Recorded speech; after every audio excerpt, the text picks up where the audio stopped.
welcome to the deep dive. Today, we're taking a close look at just one source. It's this fascinating interview sharing one person's, well, unique journey through the world of work. That's right. And what really jumps out is this incredible pivot it describes. I mean, starting with a PhD in biology and ending up right in the middle of the, high stakes, fast moving world of cloud technology. It's really not a path you hear about often. Definitely not. And our goal in this deep dive, really, it's to pull apart this journey, try to understand the key decisions, the motivations behind those shifts, and importantly, pull out the insights that you, the listener, can maybe use. How does someone make such a, well, radical industry change, especially maybe later in their career? So this is kind of your shortcut to understanding that process through one very real example. Okay, so let's maybe start at the beginning, like how it's laid out in the interview. Okay. Her story opens in a small city in Hubei back in her high school years. She describes it as a genuinely happy time being a top student, enjoying those pure friendships and just learning. It sounds, well, pretty idyllic, actually. It really does. And that positive start sets up a pretty stark contrast for what came next when she moved to a city for university. Yeah. She used this really striking phrase to describe it, a dimensional reduction attack. Can you imagine going from being the absolute top in your small town? Yeah, the big fish. To suddenly feeling, I don't know, just average, maybe even less, in this huge competitive university setting. It must have been a real shock, both academically and culturally, That experience immediately kind of throws into relief the difference between excelling locally and then finding your place on a much bigger stage. Absolutely. I think a lot of people probably feel that at some point. And right there, at the start of university, that's when the first major career decision point comes up, choosing a major.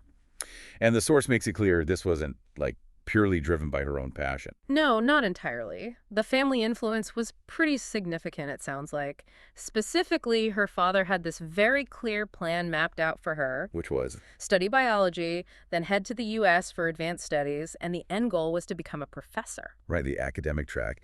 And that's interesting because, as you said, she had her own strong ideals back then, too. Yeah, the source mentions things like wanting to get into environmental protection. Like literally planting trees in the desert, I think it said. Exactly, or becoming a doctor to help people directly, one-on-one. So that service motivation was definitely there. But her father, seeing that desire to help, he kind of framed the biology path differently, didn't he? He did. He made this, well, quite compelling argument. He positioned biology research, especially drug development, not just as pure academia, but as a way to help potentially millions, billions of people through new medicines. So connecting it back to her core values, but on a much larger scale. Exactly. And that scaled-up vision of helping society apparently resonated enough to steer her towards biology. So she went down that path. University, then PhD studies over in the U.S. The interview sort of describes it as feeling like the default choice, and in many ways it sounds like it was a smooth process academically. Right. But the key thing here is that during this period, even while doing the PhD, a certain realization started to form. What was that? Well, a really critical insight about her own preferences. She found she much preferred applied science. Seeing tangible results from her work. Rather than the pure academic research cycle. Exactly. The maybe slower-paced world focused heavily on publishing papers. She realized she's good at the practical side, the implementation. But maybe not cut out for leading big academic research programs. Precisely. It sounds like a subtle but really important distinction she identified about her own strengths and, frankly, what actually fulfilled her, even while she was succeeding on that biology track. Okay, so she finished the PhD, navigated that whole demanding path successfully. Yep. But with this growing internal feeling that pure academia probably wasn't the long-term fit for her. Which, naturally brings us to that crossroads right after the PhD. And this is where we see the first really explicit step away from that original plan. She told her advisor straight up, didn't she? Yeah. The source says she was very clear she didn't want to stay in biology academia. Wow, that must have been a brave conversation to have after all those years training for it. Definitely. And the interview mentions she even briefly looked into getting an MBA. Attended a class, I think. Yeah, thinking about moving into something maybe more substantive, as she put it, maybe more business-focused. Right. But then this other opportunity came up actually through her advisor, a role in drug development, but in the biology industry. Okay, so not academia, but still in her field. Exactly. And instead of jumping straight into an MBA or a totally new field, she took this industry job. Why do you think she did that? Well, it seems like she saw it as a kind of strategic interim step, get some industry experience under her belt first. Which could still be valuable. Right. Before maybe thinking about that MBA again or some other pivot later on, it feels like a pragmatic choice. Okay, but that first industry role, it didn't last that long, did it? No, it didn't. The source described working in drug R&D as feeling too dark. Too dark. That's a strong word. What does she mean by that? Well, when asked about it, she apparently elaborated that it felt like the science itself was being sort of instrumentalized, used mainly as a tool for, and this is her phrase, climbing the corporate ladder, rather than being driven by, pure scientific curiosity or purpose. Ah, okay. So if the science wasn't the primary driver, it just felt fundamentally wrong to her. Exactly. That internal conflict, that clash between maybe her ideals about science and the reality of that specific corporate R&D environment Pushed her to make another move, but still within biology. Yes. She shifted over to manufacturing and production management. Seems like she was looking for something different, maybe something more focused on tangible processes rather than the pressures of early stage R&D. Okay, so that's two significant shifts already, but still within the broader biology sphere. Each one driven by figuring out what she didn't want, what didn't align with her values, or how she liked to work. Now, this is where a really crucial concept from the interview comes in, something she identifies as, like a core personal trait. Yeah, this is interesting. She calls it an inherent sense of crisis awareness. Crisis awareness. What does that entail for her?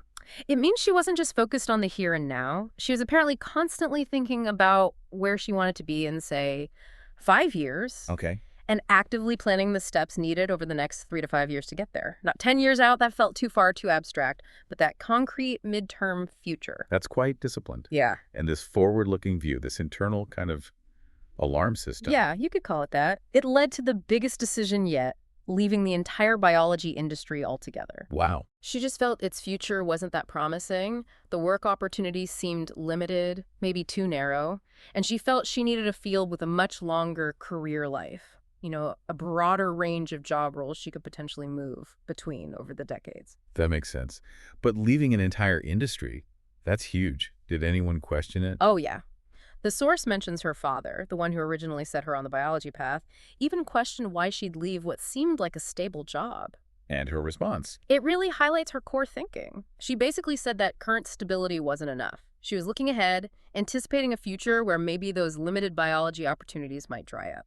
And she needed security that extended much further out, planning for resilience, basically. Exactly. So what was the radical step she took based on this long-term view and this crisis awareness?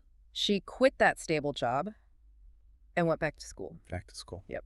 At an older age, as the source puts it, compared to many classmates, to get a master's degree in a completely new field. That really speaks volumes about her commitment to future-proofing her career. That's not a small decision at all. Not at all. And her process for choosing the new field sounds just as deliberate, driven by the same thinking. Researching industries with upward trends. And long-term career potential, exactly. Okay, so where did all that research lead her? To supply chain management, SCM. SCM. Yeah. Okay. That seems like another unexpected turn after biology.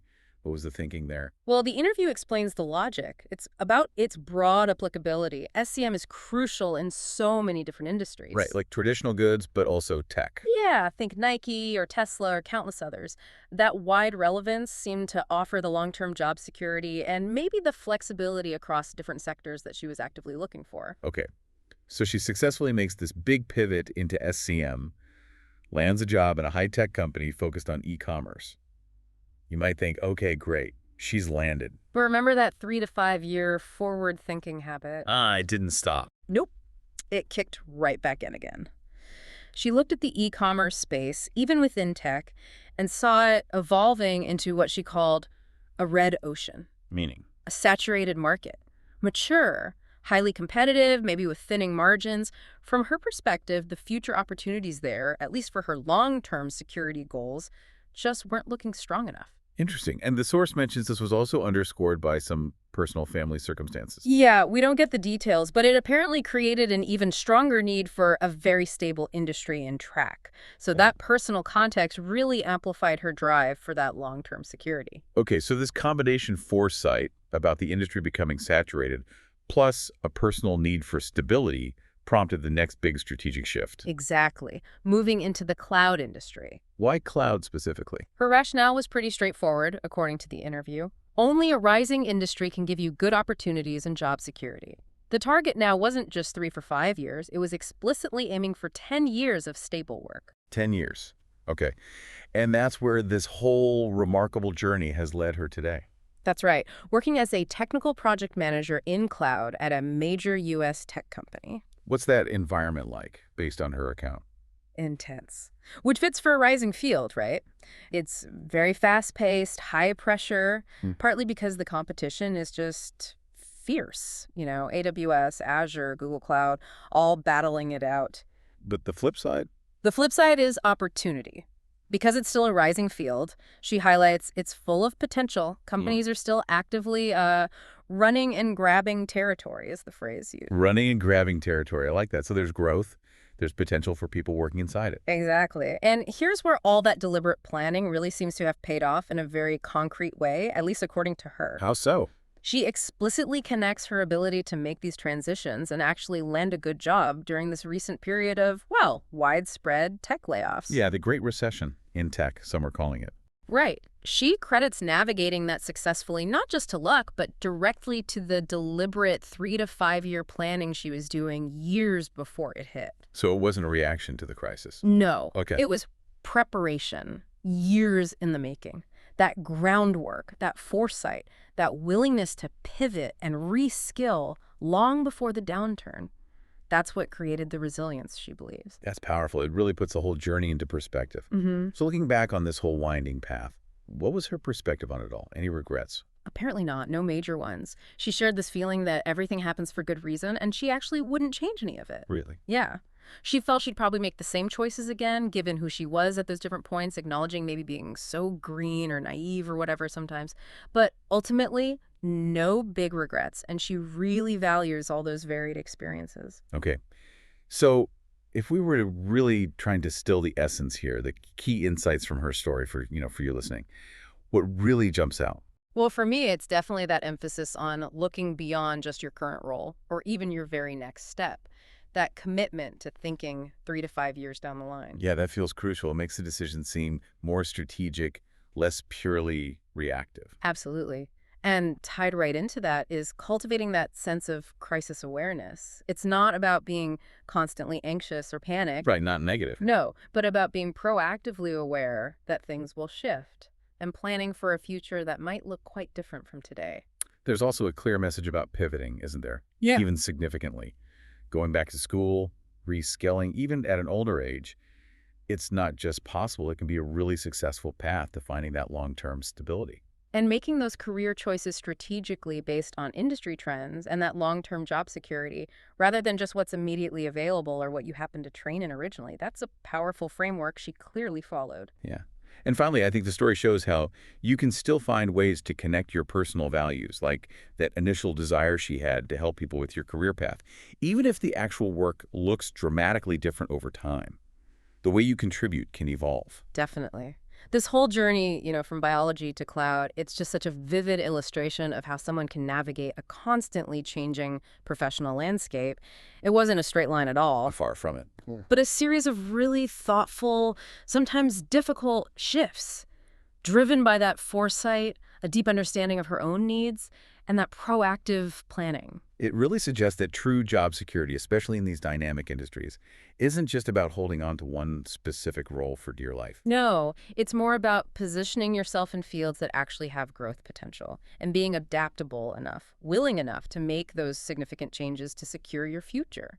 So what does all this mean for you, the listener, thinking about your own path? I mean, obviously this isn't about saying everyone needs to jump into cloud tech. No, not at all. It's about the approach, right? The mindset used to build a resilient career, whatever field you're in or considering. Which brings us to maybe a final question for you to think about. How can you integrate this kind of deliberate 3 to 5 year forward thinking, this sort of proactive crisis awareness into your own journey starting now? Yeah, how can you use these ideas to build a career that not only feels fulfilling today, but is also designed to be resilient against the shifts that are, well, inevitably coming tomorrow? Definitely something worth pondering as you look ahead.